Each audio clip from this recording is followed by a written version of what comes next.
2014 में नाटो के दबाव में आके कहा कि तुम अगर इधर से पाइपलाइन ले जाओगे तो हमको सालाना 33 बिलियन डॉलर पैसा दो।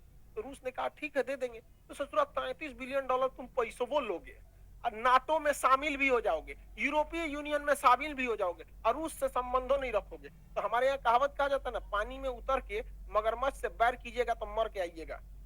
इसी बीच मेरा चचवा पहुंच गया रूस में। अब बताइए बेशर्मी की हद होती है कि रूस युद्ध के मुहाने पे खड़ा है और ये जाके 10,000 करोड़ रुपया कर्जा मांग रहा था कि हमारे यहाँ पाइपलाइन बिछाना है, बिछा दीजिए। रूस भगा दिया इसको। जैसे ये कहा कि हमको 10,000 करोड़ रुपया मदद चाहिए, उसी समय रूस ने यूक्रेन पे हमला कर दिया। अब बताइए कोई गधा भी मतलब इतना बड़ा ये प्रधानमंत्री होके गलती किया जितना हमारा कोई विद्यार्थी गलती नहीं करेगा।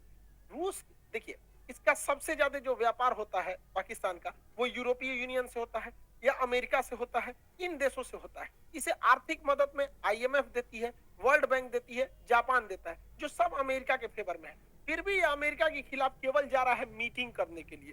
किस लिए? क्योंकि जो बाइडेन ने जब से शपथ लिया इसको फोन नहीं किया तो उनको जलाने के लिए गया था। अरे गधा कहीं का, ये सास बहू का झगड़ा हो रहा है क्या कि तुम जलाने के लिए गए थे? 10,000 करोड़ गए थे मांगने, अमेरिका ने इनके ऊपर पेनाल्टी ठोक दिया 4 अरब डॉलर का पेनाल्टी ठोक दिया इनके ऊपर। बहुत अच्छा हुआ, एक वो हाथ मिलाने गए थे, हो गया यहाँ पर कांड हो गया। और दूसरा एफएटीएफ में अब ये ग्रे लिस्ट से चल जाएंगे ब्लैक लिस्ट में। जिस दिन ब्लैक लिस्ट में चल जाएंगे ना बर्बाद हो जाएंगे, यहाँ पर पूरी तरह से चौपट हो जाएंगे वहां पे। आज भी पाकिस्तान में 12,000 रुपए का गैस सिलेंडर पड़ रहा है।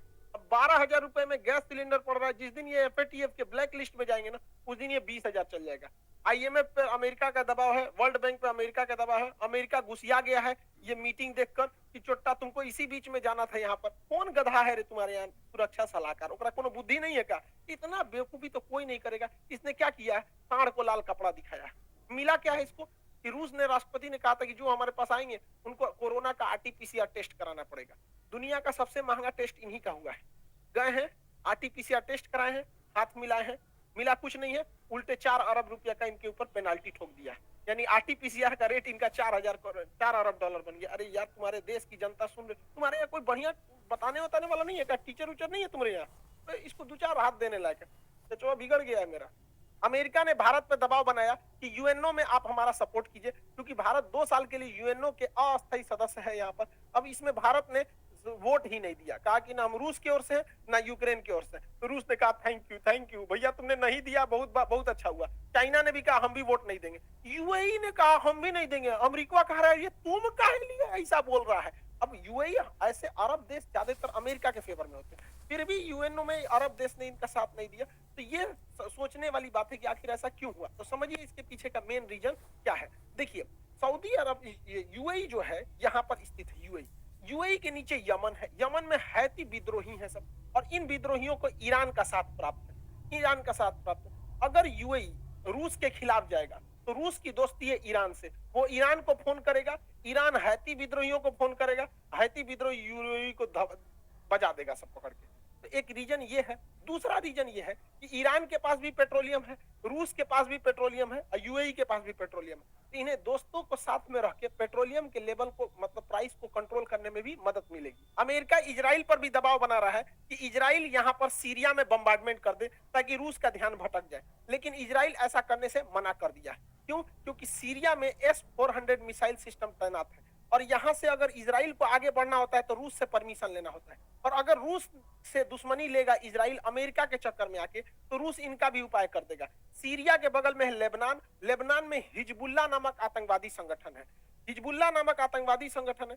अब इजराइल की दुश्मनी है ईरान से, रूस कहेगा ईरान को कि तुम अपना सारा आतंकवादियों का हथियार सीरिया में भेजो। अब सीरिया से वो जाएगा लेबनान में और लेबनान में उस हथियार को लेगा हिजबुल्ला और वो मारेगा इजराइल को। तो इजराइल ने कहा कि देख भैया, रूस जो है ना सबका उपाय रखा है, इस मिडिल ईस्ट में कोई चूचाई करता है ना तो रूस सीधे किसको करता है? ईरान को करता है, और ईरान सबको कंट्रोल करके रखता है।